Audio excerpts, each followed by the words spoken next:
I'll have your hand for that! What have I done wrong? Tell me, please. Will anyone help me?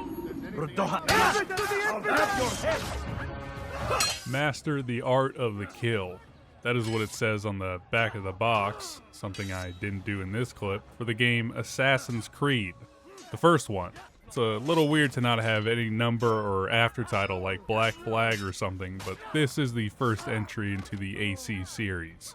Released in 2007 for the Xbox 360, PlayStation 3, and later for the PC, developed by seemingly now bankrupt Ubisoft, the first Assassin's Creed has you play as Desmond Miles, who has been kidnapped by Abstergo Industries and forced to relive his ancestors' memories through a machine called the Animus, which in this universe apparently your DNA holds all the memories of your predecessors. Got all that information? Cool, because I could give a flying f about the story and the modern-day Templars. The real story, the one you play through and the one I actually care about, has you play as Altair, a member of the Assassin Brotherhood during the Third Crusade. After you are demoted for a colossal screw-up, you are sent on various missions to assassinate members of the Templar Order, who are trying to take over the world by finding something called the Apple of Eden, which this game takes and very loosely bases its story off of real-world history. Like, I did not know that assassins actually existed during the Crusades. Doing quick research on this game for the review, I learned about the Order of Assassins that carried out assassinations during the Crusades. I knew that these games took historical representation semi-seriously, but knowing that assassins were technically historically accurate makes the historian in me grin from ear to ear.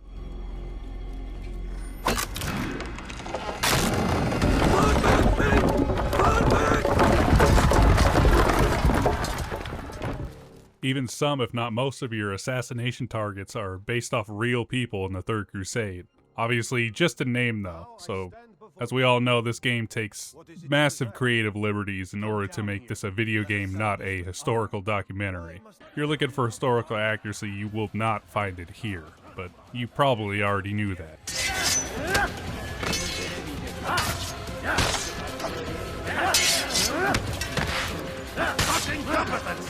What's wrong with you?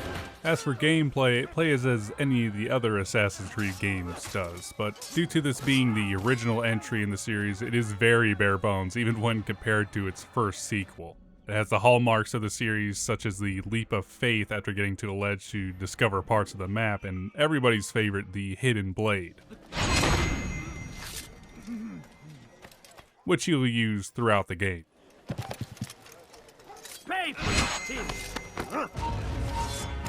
All of the upgrades for weapons or differing moves are all unlocked as you progress through the story. There is no merchant or blacksmith to buy better gear or different outfits. All the tools you will need are given to you as you play, for better or worse.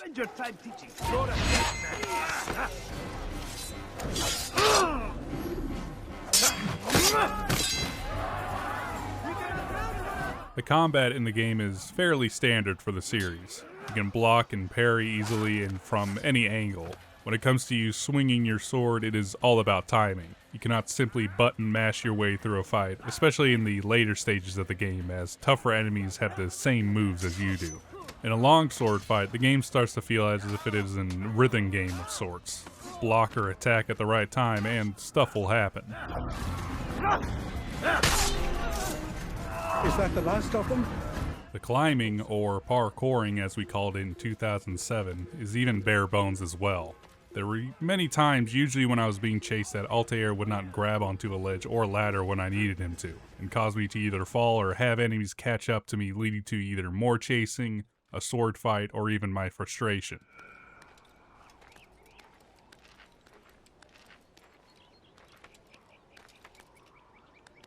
Other than the story, the only things to do around the map are saving citizens to either get monks or guys who help you during a chase, going to Eagle Nest to discover more of the map for story missions, and collecting flags for the completionists. Honestly, it's pretty barren in content in that way.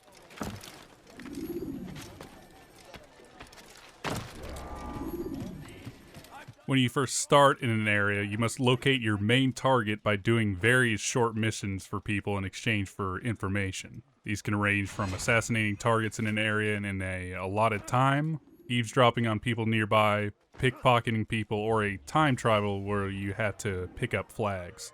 Funnily enough, there was no following and eavesdropping on a person that the series is known for. I guess that was in the later entries. You hear about Elaine? The archer who guards the eastern wing? Poor bastard's brother caught an arrow in the throat. Doubt he'll last the night. How can he continue to work knowing what's to come? For its time, I think Assassin's Creed looks fantastic. I'm not an expert on graphics, but for early 7th gen consoles, this looks state-of-the-art. I could have done with less of a white hue in the color palette, but at least it closely resembles the cinematic trailer that plays when you boot the game up.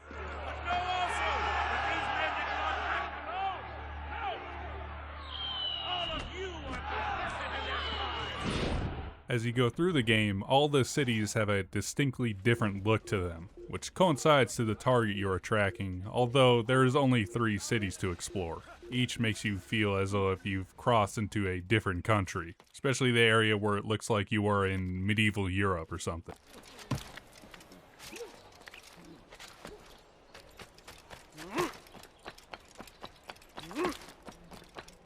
The HUD of the Animus or the game, and even the boundaries of the map all give this futuristic cyber look to it, constantly reminding you that this is a simulation.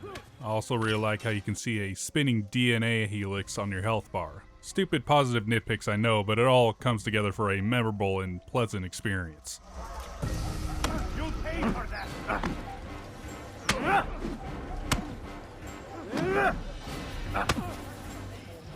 I have nothing to say to you. Speak to me or speak to God. It's your choice. In all the cutscenes, they have this sneaky QuickTime event where you see a bunch of cyber stuff on screen. You can hit a button that will give you a different shot of that scene. A nice touch for a game that has a lot of cutscenes like this. To ourselves? Perhaps. Or perhaps they do not know you because you are not a man of God, but an assassin! Never. You wear the same robes. If they cover themselves... In certain cutscenes, you can actually move your character around as it happens. That's about all you can do. After assassinating your target, each of them gives what sounds like a last will and testament and explanation on their actions and how they justify it. This I found to be my favorite part of the story, getting a clear message on why a villain must be taken out, and sometimes even questioning what makes your character different from them. Unity. An opportunity to murder innocents. Not so innocent. Dissident voices cut deep as steel. They disrupt order. What's funny about all the dialogue in the game is each character talks with an accent of various kinds, but Altair talks like your standard American. Like he sounds like he's from Washington or California, whereas everyone sounds like they come from the area and period where the game takes place, something they addressed in the sequel with Ezio. Fortune favor your blade, brother. Malik, before I go, there's something I should say. Be out with it.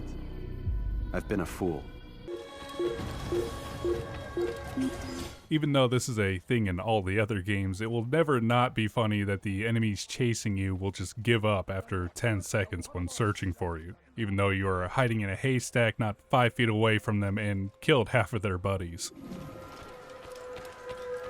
These days, we take the formula of Assassin's Creed games for granted due to Ubisoft popping them out what seems like twice a year. But when this game came out, I remember thinking how fresh and innovative this game was. You gotta remember that 2007 was the same year Call of Duty 4 Modern Warfare came out and pretty much showed that multiplayer first-person shooter games were the way of the future for that generation. So to see a single-player action game take some of the limelight was nice to see, even for me, when I was like 10 years old.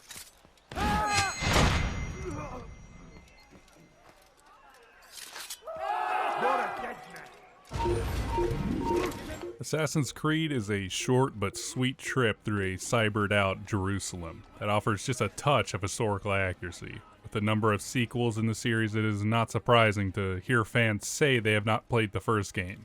If for some reason you find yourself needing your Assassin's Creed itch scratched like I did, then I would happily recommend the game that started it all. Just keep your expectations low and constantly remind yourself this was the first in the series.